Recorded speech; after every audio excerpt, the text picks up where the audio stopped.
لیکن نبی صلی اللہ علیہ وسلم کے جو قریبی ساتھی تھے صدیق اکبر رضی اللہ تعالیٰ عنہ، جو جدول خلوت کے ساتھی تھے، وہ ایمان لے کے آئے۔ جب نبی صلی اللہ علیہ وسلم کی دعوت دی، اپنی نبوت کا اعلان کیا، تو جو سب سے قریبی تھے وہ ایمان لے کے آئے۔ تو یہ نبی صلی اللہ علیہ وسلم کی حقانیت کی کل دلیل تھی۔ اور اس کے بعد پھر جب کوئی دعویٰ کرتا ہے کسی بات کا، جب بھی کوئی اپنی کسی بات کا دعویٰ کرتا ہے تو اس کی ثبوت کے لیے، اس کو منوانے کے لیے وہ بڑی ادھر ادھر کی دلیلیں دیتا ہے تاکہ میری بات کو لوگ سمجھ لیں۔ اپنی سچائی کے لیے وہ دلائل اختیار کرتا ہے، کبھی کسی کفر سے کسی معنی میں وہ دلائل دیتا ہے۔ لیکن نبی صلی اللہ علیہ وسلم نے جب نبوت کا دعویٰ فرمایا تو انہوں نے نبوت کی دلیل میں کیا پیش کیا؟ نبی علیہ السلام نے ارشاد فرمایا، لقد لبثت فیکم عمرا من قبلہ، کہ میری نبوت کی سچائی کی دلیل یہ ہے کہ میں نے تمہارے اندر عمر گزاری ہے۔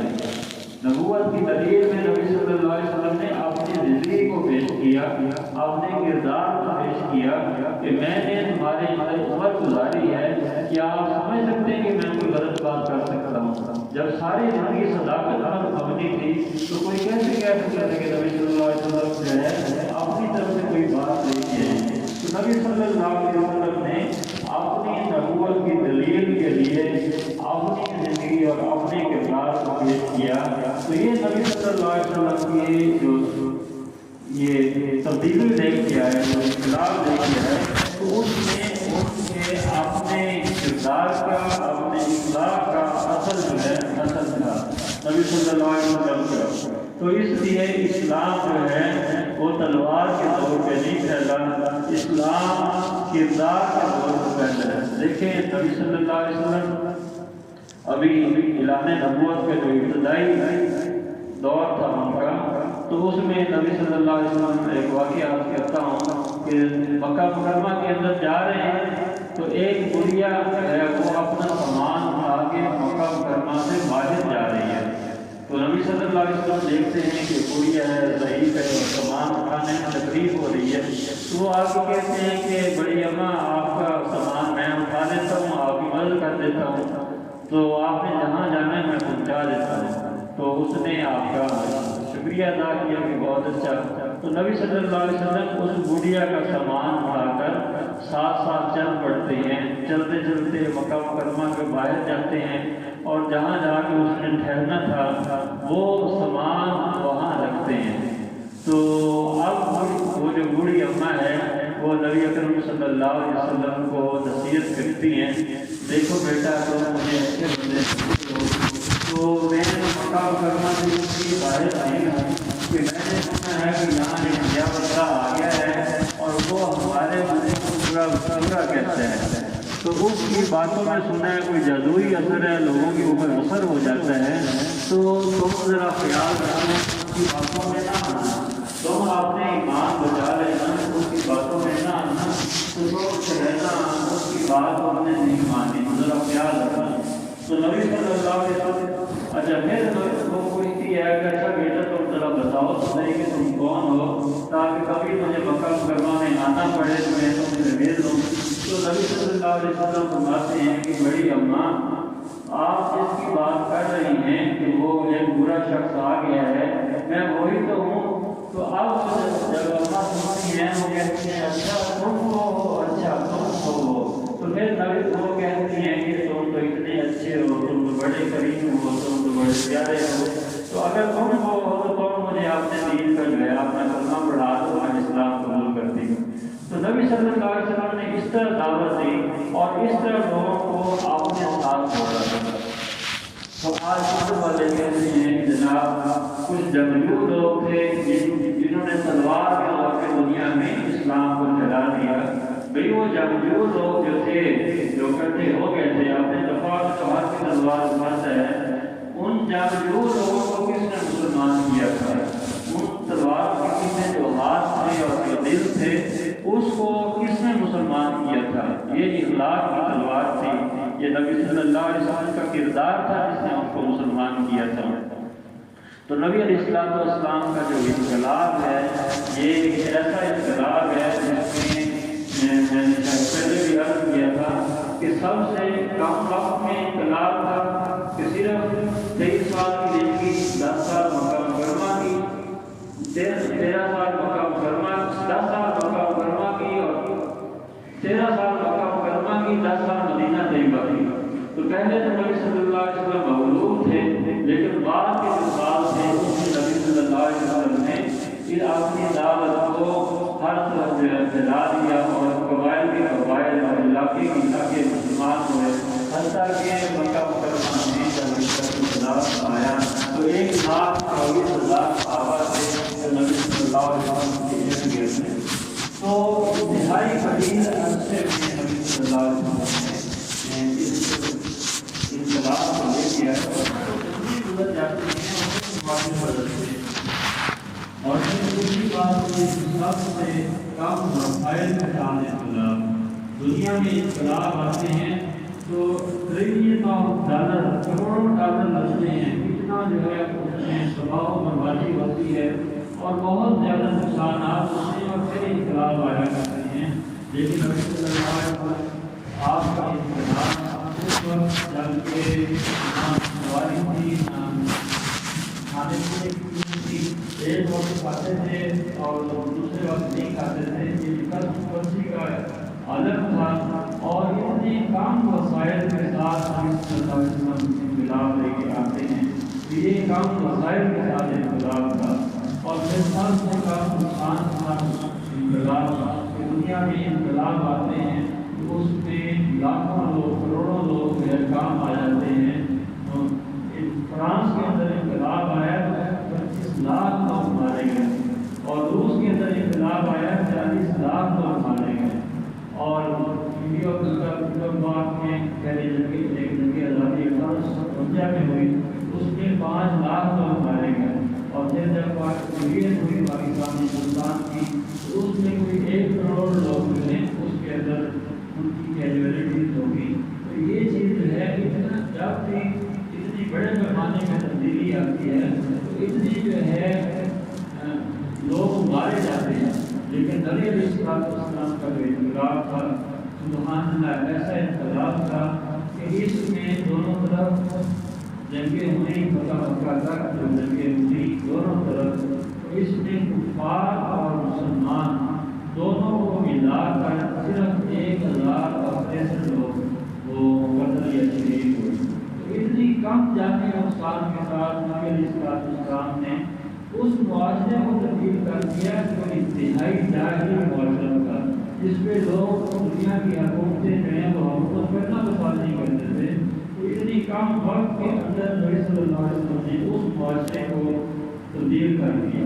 پھر یہ دیکھیں کہ یہ ایک کامیاب اور مکمل انقلاب تھا۔ آپ تو لوگ کہتے ہیں ٹیچر سے آتے بھی ہیں تو کہتے ہیں کہ ہمارا ٹینیور تو بہت تھوڑا تھا، ہمیں تو 10 سال حکومت ملی، 5 سال حکومت ملی،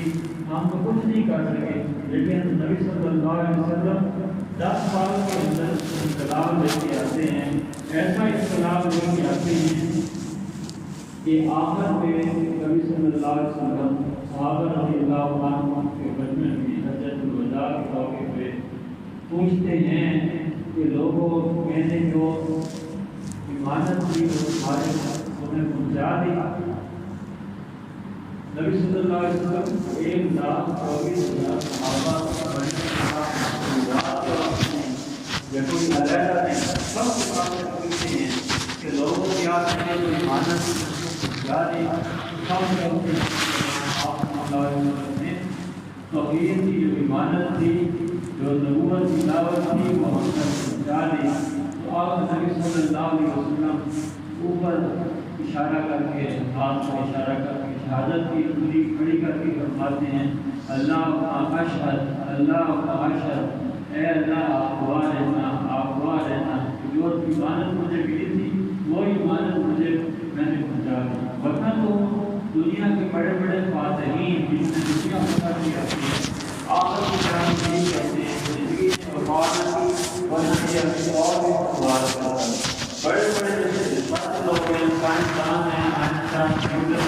ہیں، آخر میں جا کے یہی کہتے ہیں کہ اس کی زندگی نے وفا نہ کی ورنہ یہ اپنا کام پورا کر رہا ہے۔ دنیا کی یہ واحد شخصیت ہیں جنہوں نے دنیا میں انقلاب لے کے آئے، اور ان کا انقلاب جو ہے وہ کامل اور مکمل انقلاب تھا، اور اس پہ نبی صلی اللہ علیہ وسلم نے صحابہ کو اور اللہ تعالیٰ کو گواہ بنایا۔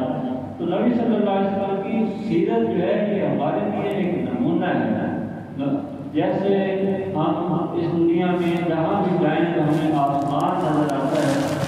مشرق میں جائیں، مغرب میں جائیں، شمال میں جائیں، جنوب میں جائیں، جہاں بھی چلے جائیں ہمیں آسمان، نیلا آسمان اوپر نظر آتا ہے۔ تو اسی طرح اپنی زندگی کے لیے ہم نبی صلی اللہ علیہ وسلم کی سیرت کو اپنا نمونہ سمجھتے ہیں۔ ہم اس زندگی کے جس لیول میں بھی ہیں، جس رشتے میں ہیں اور جس اسٹیٹس میں ہیں، ہمیں نبی صلی اللہ علیہ وسلم کی سیرت کے اندر ہمیں نمونہ نظر آتا ہے۔ ہم جہاں بھی جائیں، جیسے جہاں بھی ہوں، ہمیں نبی صلی اللہ علیہ وسلم کی سیرت کے اندر عملی نمونہ نظر آئے گا۔ ہم اپنی زندگی میں نبی صلی اللہ علیہ وسلم کی سیرت سے عملی پہلو رہنمائی لے سکتے ہیں۔ ہم ایک والد ہیں، اس حیثیت سے رہنمائی لے سکتے ہیں۔ ہم ایک شوہر ہیں، اس حالت سے رہنمائی لے سکتے ہیں کہ نبی صلی اللہ علیہ وسلم کس طرح گھر میں آتے تھے، کس طرح مسکراتے ہوئے آتے تھے، کس طرح اپنے ازواج مطلقات کے ساتھ وہ ان کے گھر کے کام میں ہاتھ بڑھایا کرتے تھے اور ان سے محبت پیار کی زندگی گزارا کرتے تھے۔ ہم بطور شوہر رہنمائی لے سکتے ہیں۔ ہم والد ہیں تو نبی صلی اللہ علیہ وسلم کی جو ہے زندگی، ان کی حضرت فاطمہ رضی اللہ تعالیٰ عنہ کی جو مثالیں ہیں، ایک دفعہ حضرت فاطمہ رضی اللہ تعالیٰ عنہ نے انہوں نے روٹی بنائی تو ان کو خیال آیا کہ پتہ نہیں میرے والد محترم نے کچھ کھایا ہے یا نہیں کھایا۔ تو حضرت فاطمہ رضی اللہ عنہ نے روٹی 4 روٹی بنائی، ایک روٹی حضرت حسین رضی اللہ عنہ، ایک روٹی حضرت حسن رضی اللہ تعالیٰ عنہ، ایک روٹی حضرت علی رضی اللہ تعالیٰ عنہ کو دی، اور ایک روٹی جو آپ نے کھانے لگے تو انہیں نبی صلی اللہ علیہ وسلم کا خیال آ گیا، تو انہوں نے آدھی روٹی کھائی اور آدھی روٹی آپ کی چادر کے ساتھ باندھ لی، اور نبی صلی اللہ علیہ وسلم کی خدمت میں حاضر ہوتی ہیں اور آ کے کہتی ہے کہ اب اللہ میں روٹی کھا رہی ہوں، مجھے آپ کا خیال آ گیا، تو یہ روٹی میں آپ کے لیے لے کے آئی۔ نبی صلی اللہ علیہ وسلم نے اس روٹی کو تناول فرمایا اور فرمایا کہ میری بیٹی قسم ہے اس ذات کی جس کے قبضے میں میری جان ہے، 3 دن ہو گئے میرے پیٹ میں ایک لقمہ نہیں گیا۔ تو یہ محبت، اولاد کی محبت کہ آپس میں والد اور بیٹی کی کیا ایکویشن تھی، یہ نبی صلی اللہ علیہ وسلم کی سیرت سے ہمیں مل سکتی ہے، رہنمائی مل سکتی ہے۔ زندگی کی ہر پہلو میں ہمیں رہنمائی ملتی ہے۔ اور پھر دیکھیں کہ نبی صلی اللہ علیہ وسلم کی اللہ تعالیٰ کے ساتھ بندگی کیسی تھی کہ نبی صلی اللہ علیہ وسلم دن بھر اپنے منصوبی کاموں میں مصروف رہتے تھے، دعوت کے کاموں میں مصروف رہتے تھے، تو رات ہوتی تھی تو مصلے پہ کھڑے ہو جاتے تھے اور اتنا جو ہے قیام کرتے تھے حتیٰ یتغرمت بالماء کہ ان کے قدم مبارک میں برم آ جاتے تھے رات اللہ کے حضور کھڑے کھڑے۔ اور ایک دفعہ حضرت عائشہ رضی اللہ تعالیٰ عنہا فرماتی ہیں کہ نبی صلی اللہ علیہ وسلم نے دیکھا کہ نبی صلی اللہ علیہ وسلم نے سجدہ کیا، اتنا لمبا سجدہ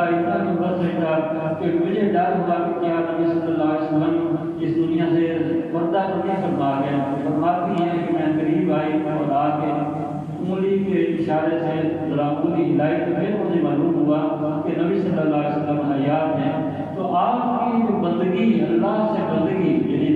دن کے کاموں میں منصوبی مصروفیات اور رات میں اللہ کی بندگی کرنا، تو ایک بندہ ہونے کی حیثیت سے ہمیں بندگی کے سبق ملتے ہیں۔ تو نبی صلی اللہ علیہ وسلم کی سیرت ہم ہر پہلو سے اسے رہنمائی لے سکتے ہیں اگر ہم نبی صلی اللہ علیہ وسلم کی سیرت کا مطالعہ کریں۔ اللہ تعالیٰ ہمیں سمجھنے کی